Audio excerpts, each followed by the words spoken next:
자손을 버려 자신은 다윗의 자손 중에서 아브라함과 이삭과 야곱의 다스릴 자를 택하지 아니하.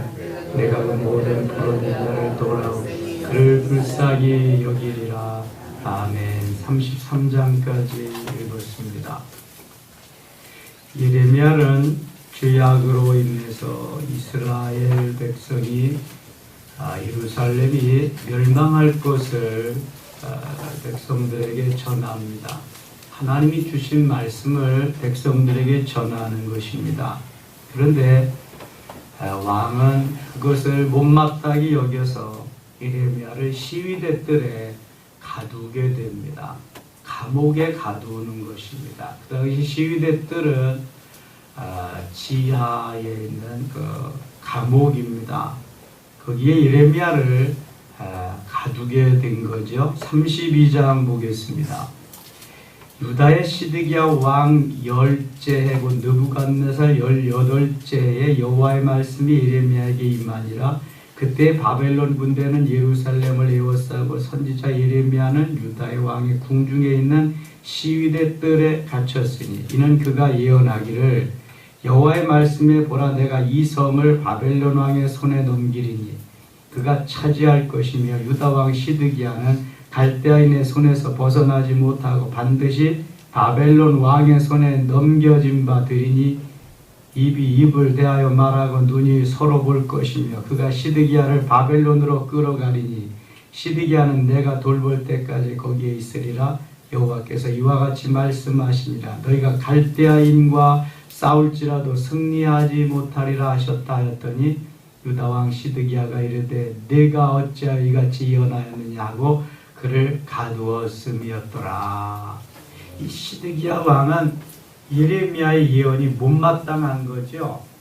하나님의 말씀에 순종하려고 하는 자세가 중요한데 내 마음에 맞지 않는다고 선지자 예레미야를 감옥에 시위대 뜰에 가두고 말았던 거죠.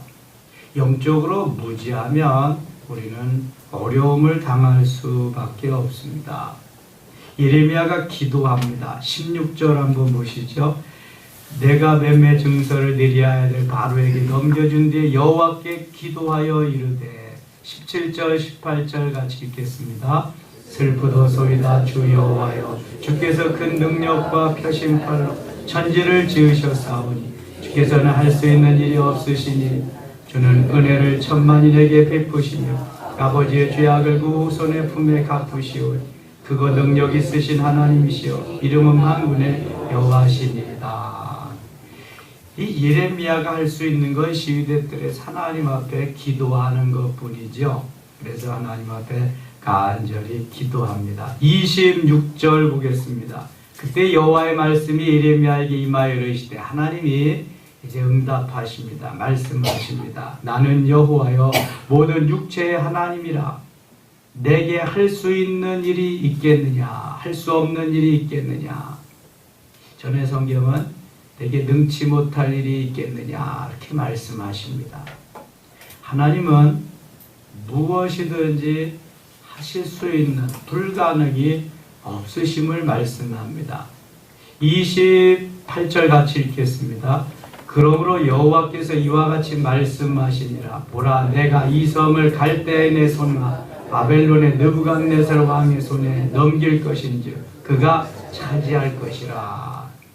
죄악으로 말미암아 우상을 섬긴 그러한 대가로 이스라엘은 예루살렘은 멸망할 수밖에 없는 것입니다. 이미 하나님이 예레미야에게 말씀하셨고 70년 후에 돌아올 것까지도 말씀하셨는데 받아들여야 됩니다. 하나님의 말씀을 안 받아들인다고 해서 일이 일어나지 않는 건 아니거든요.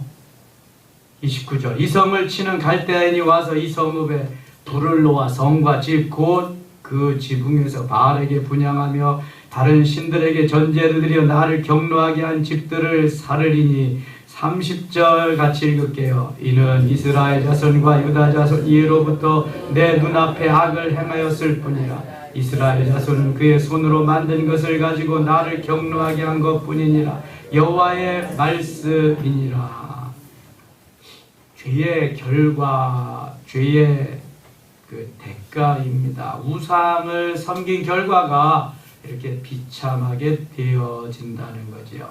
이성이 건설된 날부터 오늘까지 나의 노여움과 분을 일으킴으로 내가 내 앞에서 그것을 옮기려 하노니, 하나님 기뻐하는 삶, 하나님께 영광 돌리는 삶이 우리 피조물의 본분입니다. 해야 될 일인데 하나님을 노엽게 하고 분노가 일으키게 하는 그러한 삶을 계속했다는 거죠. 32절, 이는 이스라엘 자손과 유다 자손이 모든 악을 행하여 내 노여움을 일으켰습니다. 그들과 그들이 왕들과 그의 고관들과 그의 제사장들과 그의 선지자들과 유다 사람들과 예루살렘 주민들이 다 그러하였느니라. 그러니까 너나 할 것 없이 모두 죄악에 빠져서 죄 범하는 내기를 한 것 같이 그렇게 살았다는 거예요. 아주 멸망을 자초한 것입니다. 그들이 등을 내게로 돌리고 얼굴을 내게로 향하지 아니하며 내가 그들을 가르치되 끊임없이 가르쳤는데도 그들이 교훈을 듣지 아니하며 믿지 아니하고 내 이름으로 일컫는 집에 자기들의 가증한 물건들을 세워서 그 집을 더럽게 하며. 35절 같이 읽을게요. 흰놈의 아들의 골짜기에 바알의 산당을 건축하였으며 자기들의 아들들과 딸들을 몰래 앞으로 지나가게 하였느니라. 그들이 이런 가증한 일을 행하여 유다로 범죄하게 한 것은 내가 망령한 것도 아니요 내 마음을 둔 것도 아니라. 아멘. 주님의 명령도 아니고 주님의 뜻도 아닌데 이방신을 섬기는, 특별히 몰렉을 섬기는 이 몰렉 종교는요, 산 사람을 제물로 드리는 그러한 아주 허무맹랑한 종교인데도 거기에 가서 엎드리고 몰래 앞으로 지나가게 했다. 아들들과 딸들을 몰래 앞으로 지나가게, 아들과 딸들을 몰래게 제물로 드렸다는 것입니다. 얼마나 멍청합니까? 살아계신 하나님이 계시고 창조주 하나님, 오늘도 나에게 모든 것 되시는 그분 앞에 엎드려야 되는데 엉뚱한 것을 지금 찾아가서 거기서 복을 달라고 하니 이게 어떻게 된 거냐.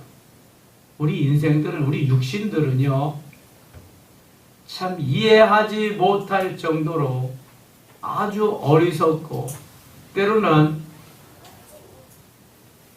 금수만도 못할 적이 많습니다. 하나님 말씀하신 대로 따라 살면 얼마나 좋습니까? 그런데 이게 아담 이후에 우리 인생들이요, 아직 사단을 통해서 유혹을 받고 죄를 범하는데 아주 익숙해져 있습니다.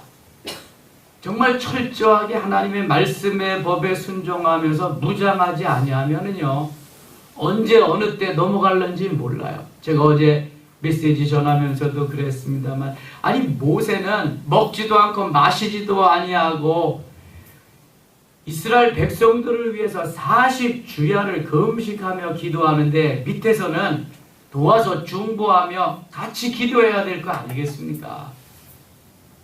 금붙이 다 가져다가 금송아지 만들어 놓고 이것이 우리를 애굽에서 인도해낸 신이다. 이게 말이나 될 법한 일입니까? 하나님이 어떻게 출애굽시키고 어떻게 그들을 거기까지 인도하셨는데 그러냐고요. 여러분, 우리 속에는 이러한 마음이, 이러한 속성이 누구에게나 다 들어있습니다. 양면이 있다니까요. 영적인 것과 육신적인 것, 신령적인 것과 세속적인 것, 그 다음에 하얀 마음, 까만 마음. 내가 어떤 놈에게 거기에다가 먹이를 주냐에 따라서 달라지는 거예요. 내 마음이 어디를 향하느냐에 따라서 달라진다니까요. 하나님이 기뻐하지 아니하는 걸 제압하고 물리치고 말씀으로 물리치면 이길 수 있는 것이고, 그거 받아들이면 그날부터 나는 마귀의 종 되는 거예요. 여러분, 그것이 아주 우리에게 가까운데 내 마음속에 존재하는 것입니다. 언제 어느 때든지 그럴 수 있어요. 어떻게 사랑한, 어떻게 만든 이스라엘 백성들인데 지금 이 지경까지 갔습니까? 그러니 하나님께서 징계하지 않을 방법이 없는 거예요. 사랑하니까 징계하는 겁니다. 돌이키기 위해서. 40절 보세요. 40절. 내가 그들에게 복을 주기 위하여 그들을 떠나지 아니하리라 하는 영원한 언약을 그들에게 세우고 나를 경유함을 그들의 마음에 두어 나를 떠나지 않게 하고 내가 기쁨으로 그들에게 복을 주되 분명히 나의 마음과 정성을 다하여 그들을 이 땅에 심으리라. 이게 여호와 하나님의 마음이라고요. 여호와께서 이와 같이 말씀하시니라. 내가 이 백성에게 이 큰 재앙을 내린 것 같이 허락한 모든 복을 그들에게 내리리라. 이제 33장에 가면은 회복됨의 말씀을 주십니다. 너희들이 죄를 범하고 포로로 잡혀가지만 이제 너희들은 다시금 돌아올 것이다. 회복될 것이다. 내가 너희와 함께 할 것이다 라고 하는 비전을 또 주십니다. 33장에 가겠습니다. 예레미야가 아직 시위대 뜰에 갇혀 있을 때에 여호와의 말씀이 그에게 두 번째로 임하니라 이르시되, 아직 감옥에 있습니다. 예레미야는 2절 3절 같이 읽겠습니다. 이 일을 행하시는 여호와, 그것을 만들어 성취하시는 여호와, 그의 이름을 여호와라 하는 이가 이와 같이 이르시도다. 너는 내게 부르짖으라. 내가 내게 응답하겠고 내가 알지 못하는 크고 은밀한 일을 내게 보이리라. 아멘. 일을 행하시는 여호와, 하나님이 일하시는 겁니다. 그것을 만들어 성취하시는 여호와, 이루시게 하시는 분도 하나님이십니다. 그의 이름을 여호와라 하는 여호와, 본래 야훼, 히브리어는 야훼입니다. 야훼, 창조주 되시며 지금도 살아 역사하시는 전능하신 하나님. 그분은 한 분밖에 없어요. 스스로 계신 분입니다. 천지를 창조하신 분입니다. 우리의 모든 것 되시는 생사화복의 주관자이십니다. 그분이 이렇게 말씀하십니다. 너는 내게 부르짖으라. 내가 내게 응답하겠고 내가 알지 못하는 크고 은밀한 일, 전의 성경은 크고 비밀한 일을 내게 보이리라. 부르짖으면, 내게 와서 부르짖기만 하면 내가 알지 못하는 신비한 것까지 이루리라. 응답은 물론이거니와 영적인 신비한 것까지도 내게 이르리라, 보이리라 말씀하고 있습니다. 후상에게 가능한 이런 일은 없을 겁니다. 하나님 앞에 엎드려서 하나님 앞에 부르짖을 때 이 역사가 나타난다는 거예요. 이 일을 행하시는 분, 이 일을 성취하시는 분, 일이 되게 하시는 분이 하나님이신데 하나님 앞에 엎드려야지 누구한테 어디에 가겠습니까? 여러분, 하나님밖에 없습니다. 이거 절대로 놓치시면 안 됩니다. 예수밖에 구원도 없고요, 우리에게 복 주시는 일은 예수 그리스도 하나님 그분밖에 안 계십니다. 다른 데 없습니다. 아무리 찾아가 다녀보세요. 그래야 구원의 확신도 흔들리지 않고요, 우리의 믿음이 표대를 향해서 바로 갈 수 있습니다. 베드로도 왔다 갔다 했다니까요. 여러분, 성령 충만하고 그 말씀에 굳게 뿌리를 내리지 않으면 왔다 갔다 할 수밖에 없어요. 흔들릴 수밖에 없어요. 사단이 그 틈을 언제라도 타고 들어와서 우리를 넘어뜨릴 수 있기 때문에 그렇습니다. 6절 보겠습니다. 그러나 보라, 내가 이 성읍을 치료하며 고쳐 낫게 하고 평안과 진실이 풍성함을 그들에게 나타낼 것이며 내가 유다의 포로와 이스라엘의 포로를 돌아오게 하여 그들을 처음과 같이 세울 것이며, 하나님이 다 회복시켜 주시리라만, 너희들은 기도만 해라. 내가 회복시켜 주리라. 이를 만들고 이를 성취해서 내가 하리라 그러십니다. 8절 같이 읽을게요. 내가 그들을 내게 범한 그 모든 죄악에서 정하게 하며 그들이 내게 범하여 행한 모든 죄악을 사할 것이라.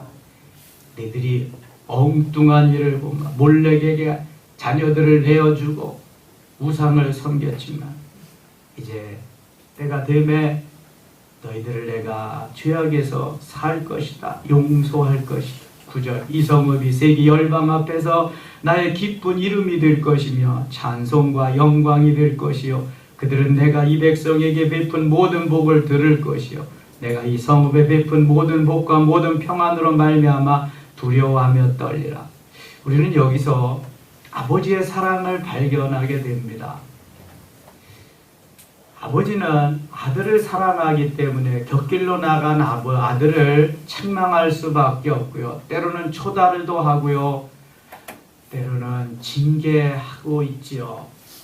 그러나 그 아버지는 언젠가는 아들이 바로 설 것, 돌아올 것을, 좋은 아들로 자리매김할 것을 기대하고 있습니다. 그것이 누가복음 15장에 나오는 탕자의 비유입니다. 아들이 원하는 거 다 내어주고 아들은 가서 범죄하고 모든 재산을 다 잃었지만 아버지는 아들이 나간 그날부터 아들이 돌아오기를 기도하며 기다리고 있습니다. 모든 걸 다 탕진하고 거짓골이 되어서 돌아온 아들을 아버지는 품에 안고 포옹하면서 그의 지위를 회복시켜주면서 전보다 또 더 사랑합니다. 이것이 아버지의 마음입니다. 내리 사랑이지 위로 사랑은 없습니다. 아무리 하려고 해도 안 되는 거고요. 그래서 하나님의 사랑이고 부모의 사랑입니다. 그 사랑이 오늘도 우리를 감동시키고 우리에게 은혜라고의 은혜로 다가오게 되는 것입니다. 그 은혜로 살아가게 되는 겁니다. 아버지의 사랑으로. 아무리 죽을 죄를 지었지만 돌아오는 아들을 용납하고 더 잘 되기를 바라는 것이 부모의 마음입니다. 그것이 우리 아버지의 마음입니다. 절대로 떠나면 안 되겠지만 혹시라도 떠났을지라도 그 자녀를 용납하시고 더 좋게 하시고 귀하게 복되게 원하시는 것이 아버지의 마음 잊지 않았으면 좋겠습니다. 12절입니다. 만군의 여호와께서 이와 같이 말씀하시니라. 황폐하여 사람도 없고 짐승도 없던 이것과 그 모든 성읍에 다시 목자가 살 곳이 있으리니 그의 양떼를 눕게 할 것이라. 하나님이 회복시키시되 온전히 완전히 회복시켜 주시리라.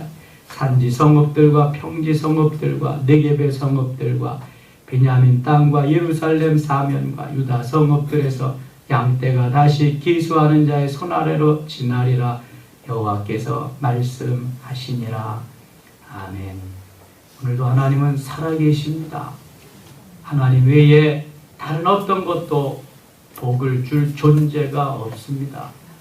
여러분 하나님 앞에 엎드리세요. 하나님 앞에 부르짖으세요. 불가능이 없습니다. 능치 못하실 일이 없습니다. 다만 내 때와 하나님의 때가 같지 않기 때문에 우리가 낙심하고 실망할 때가 있습니다. 내 때를 이루려 하지 마시고 하나님의 때에 하나님이 이루심을 믿고 인내하면서 그날을 기다리며 달려가는 겁니다. 이것이 하나님의 자녀들이 하는 일입니다. 마음에 안 든다고 때가 지금 이렇게 기울었는데도 오시지 않는다고 그러면서 다른 우상에게 달려가면 길은 없습니다. 끝까지 인내하면서 마라나타의 신앙으로 주님을 기다릴 때, 주님을 의지할 때 하나님 우리에게 크고 놀라운 은혜로 채워주실 줄 믿습니다. 기도합니다. 하나님 아버지 고맙습니다. 이를 행하시고 성취하시는 야훼 하나님께서 우리에게 말씀하십니다. 너는 내게 부르짖으라. 내가 내게 응답하리라. 내가 알지 못하는 크고 비밀한 일, 은밀한 일도 보여주리라 말씀하십니다. 그래도 부르짖어 기도하는 사랑하는 성도들에게 큰 은혜와 사랑 주시옵소서. 특별히 이제 위암 선고를 받고 애타하는 우리 이수영 집사님 붙잡아 주시고 우리 모두가 부르짖어 기도합니다. 희귀의 질병을 치료하신 하나님, 능치 못함이 없으신 하나님 들으시옵소서. 아버지께서 사랑하는 아들을 통하여 만지시고 치유하시는 역사가 있게 하여 주시옵소서. 하나님 오늘 하루도 우리가 믿음으로 승리하며 주 안에서 주의 영광을 드러내는 귀한 하루 되어지기를 원하옵고 예수님 이름으로 기도드리옵나이다. 아멘. 주여 한번 부르고